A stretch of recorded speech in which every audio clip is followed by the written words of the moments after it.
This video will demonstrate how to check and adjust the hook timing of your Highland single head embroidery machine. It is very important that you watch this video in its entirety before beginning to do what you're seeing. If at any point in time during your initial viewing of the video you feel uncomfortable with any of the steps that are being described or demonstrated, please do not attempt the repair. Call your helpline and get assistance from them. This maintenance will require a few basic tools that you will find in your toolbox. You'll need a flat, medium-sized flat blade screwdriver. You'll need a small Phillips head or plus driver. And you'll need a small flat screwdriver for used for taking out needles. You'll also need a bent screwdriver, the flat side, in order to remove a few of the screws that are hard to get to. The first step is we're going to remove the throat plate and the rotary hook guard. We will be using the Phillips head screwdriver to remove the rotary hook guard.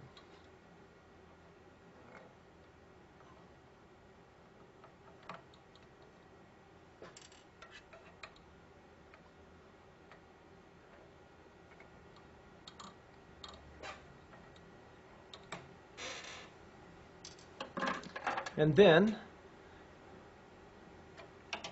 this tool to remove the throat plate. There are 3 screws, 2 at the back and 1 at the front.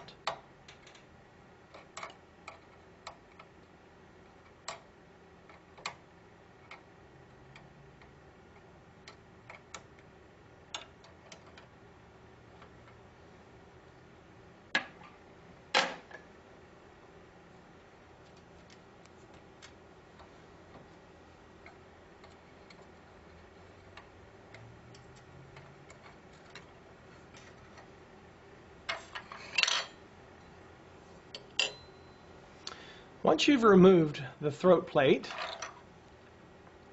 and the rotary hook guard, you'll have access to the rotary hook. We're going to remove the bobbin case. Before adjusting anything inside the rotary hook assembly, I'm going to inspect it to make sure that my problem with sewing is not due to something other than hook timing or needle depth. So I'm going to manually rotate the hook using the knob on the right hand side of my machine, turning it counterclockwise, and I'm going to inspect the tip of my hook, see it coming around right here, to make sure that it's not broken or gouged or has a gap in it. I'm going to continue to turn it and look at the leading edge. The thread runs along this edge right here of the rotary hook. So I'm going to look at that edge and I'm going to use my thumbnail, not the pad, but the thumbnail, to rest against the leading edge of that rotary hook while I turn the hook to see if there's any scratches that might catch my thumbnail as it's rotating. See how I'm turning it back and forth? This one is perfectly smooth. If there's anything that catches on your thumbnail, that's going to be something that's going to catch the thread as well and perhaps cause a fray or a thread break. Timing may be fine, but the machine may not sew because of a rough surface somewhere inside the rotary hook area, either on the retaining finger or on the leading edge of your rotary hook. Typically, after a particularly nasty needle break, it could very well have scratched your hook. So if your problem with sewing comes after you've had a needle break, before timing the machine, you want to inspect this leading edge. If there's a roughness on it, you can use a piece of really fine sandpaper or emery cloth, at least 600 to 800 grit, and you can polish that gap and that might fix your problem. After inspecting the rotary hook and determining that there is no scratches or gouges on the rotary hook that might be causing your problem, next we will check the hook timing. I'm going to remove the screw on the left hand side of my retaining finger.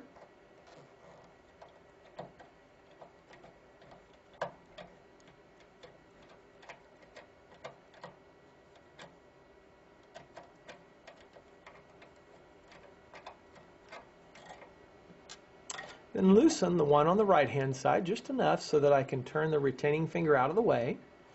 And then that allows me to turn the basket so I can turn this down out of the viewing area so I can more clearly see the relationship between my needle and the tip of my rotary hook.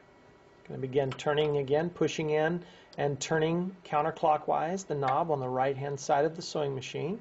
There's the tip of my rotary hook coming around the first time. The rotary hook always turns twice for every time the needle goes up and down. Now comes my needle down, and here comes the point of my rotary hook again.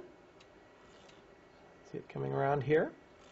I'm going to take it around until it's in the back just behind my rotary hook, or behind my needle. Notice that it's gone past, so I'm going to rotate it back so it's right behind, not to the right or to the left, but right behind my needle. When it's in this position, I'm going to compare it to the scarf. And the scarf is that little indentation in the back of your needle. And that's where the thread passes through when the needle is in correctly. Right now, you should notice that the tip of my rotary hook, in relationship to the scarf, is about 50%, maybe just a little bit below the halfway point. This being the top of the scarf, that being the bottom, and there's where the rotary hook is coming behind the needle. It should be about 50% of the way, the halfway point of the scarf. Also notice that it's very, very close, when we look to the side, that the needle is very, very close to the needle. The needle is very, very close to the tip of the rotary hook. There should be a gap of about 4/10 of a millimeter to about 8/10 of a millimeter. It's really hard to measure that, so the way we're going to check that is I'm just going to push on the needle. The needle should deflect backwards just a little bit, but not very much before it touches the tip of the rotary hook. This is a perfectly timed hook. Next, I'll describe and demonstrate how to adjust the timing in case the timing is incorrect. There are 3 screws that hold the rotary hook in place. This one, which is raised off the rotary hook, and 2 more that are countersunk. One there, and one there. We're going to loosen the 2 countersunk screws first, just a little bit.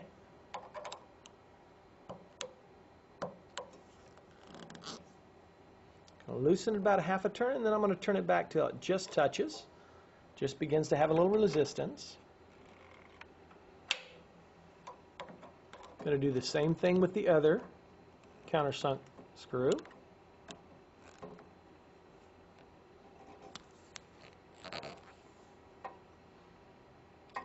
And now I'm going to turn it until the screw that's offset just a little bit. When that screw is in this position on the right hand side of the rotary hook, that's just about at the timing point, or pretty close. So now what I want to do is I want to rotate it around, because again the rotary hook turns twice for every time the needle goes up and down. I want to turn it around until my, and you'll notice that I'm holding the basket so it doesn't turn. So I'm turning it again until my needle is in the down position, and then coming toward the up position. You'll see the tip of my rotary hook beginning to rise or come toward the needle. My needle's going down. It's at the bottom dead, and now it's beginning to rise. Okay. So if the hook needle position is not correct, this is where we're going to adjust that. You notice as the rotary hook tip is coming toward the needle while I'm turning the knob, that as it comes behind the needle, that the tip is right near the eye. It's actually out of the scarf, right at the very bottom. This machine won't sew because the tip won't pick up the thread, because there's the eye of the needle, and as it comes behind, the tip is at or below the thread coming out of the needle. So this timing needs to be adjusted. So I'm going to back it up just a little bit so that the 50%, the halfway point of my scarf, is about where the hook's going to come around. Then I'm going to loosen that third screw, the offset one, remember we've already loosened the 2 countersunk screws. Loosen it just a little bit. I'm going to advance the hook. See how the needle's staying the same and I'm twisting and turning the hook? And now I'm going to bring my needle back down a little bit so that I hit that 50%, that halfway point. Okay? The other thing that happens with my hook is that it moves forward and backward when I loosen that last screw. Okay?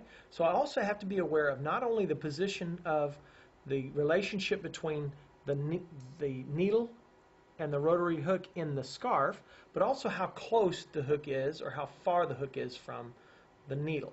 So I'm going to set my position. And then I'm going to check the gap between the needle and the hook by just pressing lightly on the needle. Right now there's absolutely no deflection. That means that my hook, when it comes around, will actually hit that needle. So I need to push my hook back just a little bit, so I'm going to lightly tap the rotary hook with the back of my screwdriver and check my gap again. Still kind of tight, so I'm going to tap it a little bit further and try again.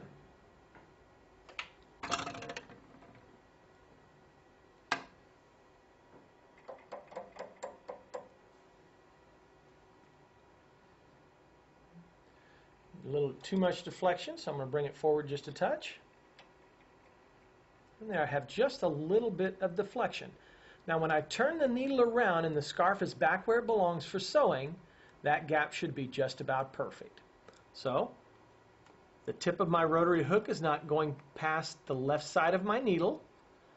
It's at the halfway point in my scarf, this being the top of the scarf, that being the bottom, so it's right at the halfway point.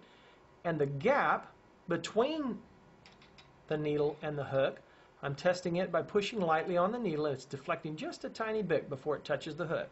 And now I'm going to tighten that offset screw just a little bit. Then I'll come back around and snug my 2 countersunk screws.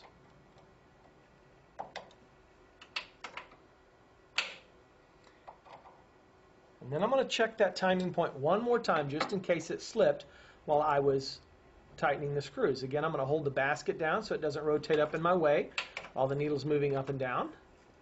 Here comes my needle. It goes to the lowest point. Here comes the tip of my rotary hook rising to meet the needle. There they come right behind it. There's the bottom of my scarf. There's the top. My rotary hook's coming right behind it, right at that halfway point. And when I press lightly on the needle, it deflects just a little bit so that my hook won't hit my needle. One more time, I'm going to tighten all my screws to make sure they're tight. You must ensure that you tighten all these screws well before you start the machine again, or they'll come out and cause a problem.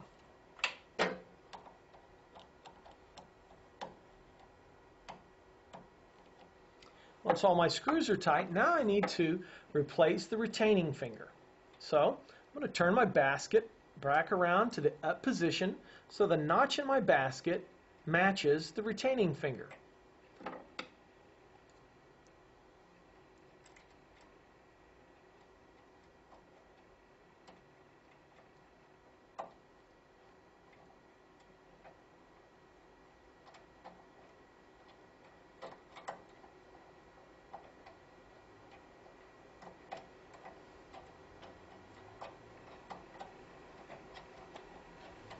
Okay, without tightening, I'm just holding it in place. I'm going to do 2 more things. I'm going to rotate my needle back down again so that it's down in there, and you'll notice that the retaining finger is maintaining the basket so the basket doesn't turn. I'm going to run that needle so it's down inside my rotary hook.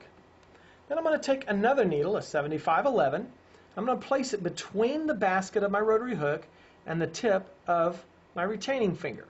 And then I'm going to push it left or right to center the part of the retaining finger on my needle so that the needle should be dead center on the retaining finger. I'm going to push that there so the needle is now acting as a feeler gauge to set the gap between my retaining finger and my rotary hook.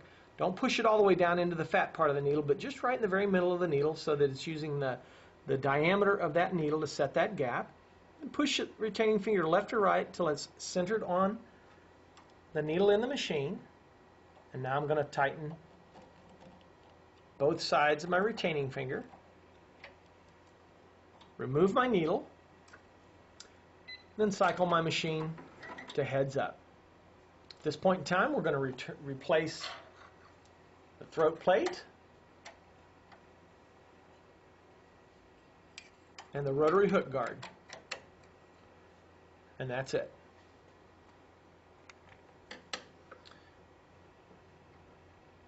When putting the throat plate back on the machine, you have 3 screws that you took out previously. You'll notice that there's 2 different sides. You've got 2 of a larger one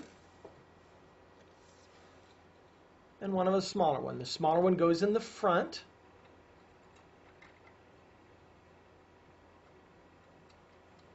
and the larger one's in the back. You'll notice that these are countersunk. They have a little shoulder on them, as well as the places where the screws go into the throat plate. These are positioning screws, so it's really important that you don't tighten one of them first and then the others.